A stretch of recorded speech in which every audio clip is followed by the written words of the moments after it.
बिस्मिल्लाहिर्रहमानिर्रहीम। Dear viewers, अस्सलाम वालेकुम। उम्मीद करती हूँ आप खैरियत से होंगे। आज हम बनाएंगे तलबीना यानी जौ का दलिया। नबी पाक का फरमान है कि तलबीना मरीज़ के दिल को तसल्ली बख्शता है और गमों को दूर करता है। तलबीना बनाने के लिए हम 1 कप जौ का दलिया बड़े कप लेंगे, ठीक है। और हम 7-8 लेंगे खजूरें।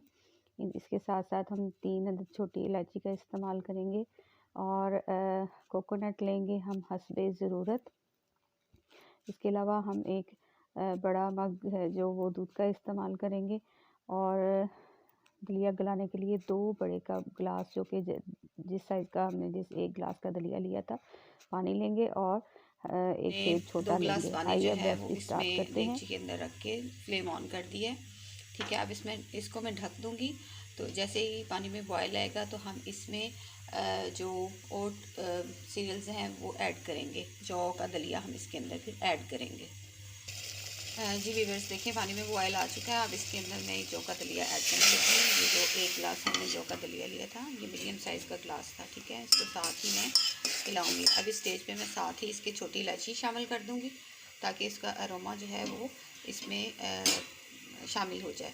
आँच को थोड़ा हल्का करूँगी और जब तक ये पानी ड्राई होगा, मतलब कम हो जाएगा, तो फिर हम इसके अंदर बाकी चीज़ें ऐड करेंगे। ये देखिए, ये 3 अदद इलायची थी जो मैंने आपको दिखाई थी, वो मैंने इसके अंदर ऐड कर दी है।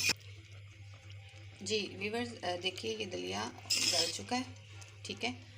ये मतलब जस्ट 7 to 8 मिनट्स में ये गल जाएगा। आपने टेंशन नहीं लेनी। बहुत से लोग परेशान होते हैं कि दलिया बनाने में बहुत दिक्कत आती है, पता नहीं क्या करना है।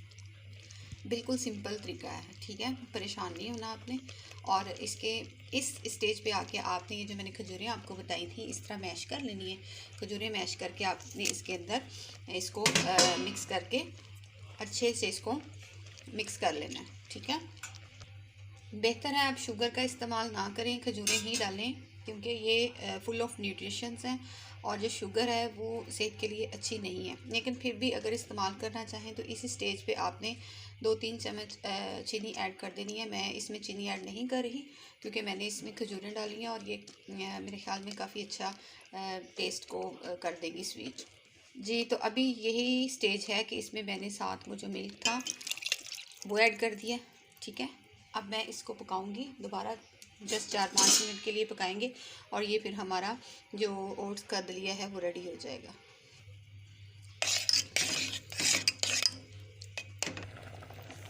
जी तो नाज़रीन, ये देखें, ये हमारा दलिया जो है वो रेडी हो चुका हुआ है। देखें, इतनी कंसिस्टेंसी रहे तो हम इसको करेंगे। दरअसल पानी में पहले पकाने का मकसद ही ये है कि ये गल जाए, क्योंकि डायरेक्ट जब हम दूध में डालते हैं, मोस्टली लोग इसको डायरेक्ट दूध में डालते हैं तो थिक सा हो जाता है, हार्ड सा हो जाता है और सारा दूध जल जाता है और वो खाया नहीं जाता। इस स्टेज पे मैं इसके अंदर मैंने कोकोनट ऐड कर दिया। एप्पल मैंने काट के रखे हुए थे, वो मैं बाद में बाउल टू बाउल सर्विंग में डालूँगी, ठीक है, क्योंकि कुछ बच्चों को पसंद होते हैं, कुछ को नहीं पसंद होते। बहुत ही हेल्दी ये डिश रेडी हुई है, तो इसको आइए अब सर्व करते हैं। जी तो ये देखिए कितना यमी हमारा ओट्स का दलिया रेडी है। इसको सुन्नत समझ के खाएं, ये सेहत के लिए बहुत मुफीद है। और इसके ऊपर मैंने थोड़े से एप्पल और जो कोकोनट है वो डाल दी है। आप इसमें मुख्तलिफ नट्स यूज़ कर सकते हैं, आप अखरोट यूज़ कर सकते हैं, बादाम, पिस्ता, जो भी बच्चे आपके पसंद करें। मोस्टली बच्चे इन चीज़ों में ऐड करके ये चीज़ें खाना पसंद नहीं करते, बड़े पसंद कर लेते हैं। बड़ों को दें, बच्चों को दें, बूढ़ों को दें, जो मदर्स फीड करवाती हैं उनको दें, या जो मदर्स मतलब वीक हैं उनको दें। तो ये सब के लिए बहुत ज़्यादा ज़रूरी है, न्यूट्रिशन है, इससे कॉन्स्टिपेशन नहीं होगी आपको, और फाइबर से भरपूर है। विटामिन्स बहुत ज़्यादा मिक़दार में पाए जाते हैं। तो जब आप ये खाएंगे तो आपको एक एनर्जी मिलेगी और आपका जो सारा दिन है वो फुल ऑफ एनर्जी स्पेंड होगा।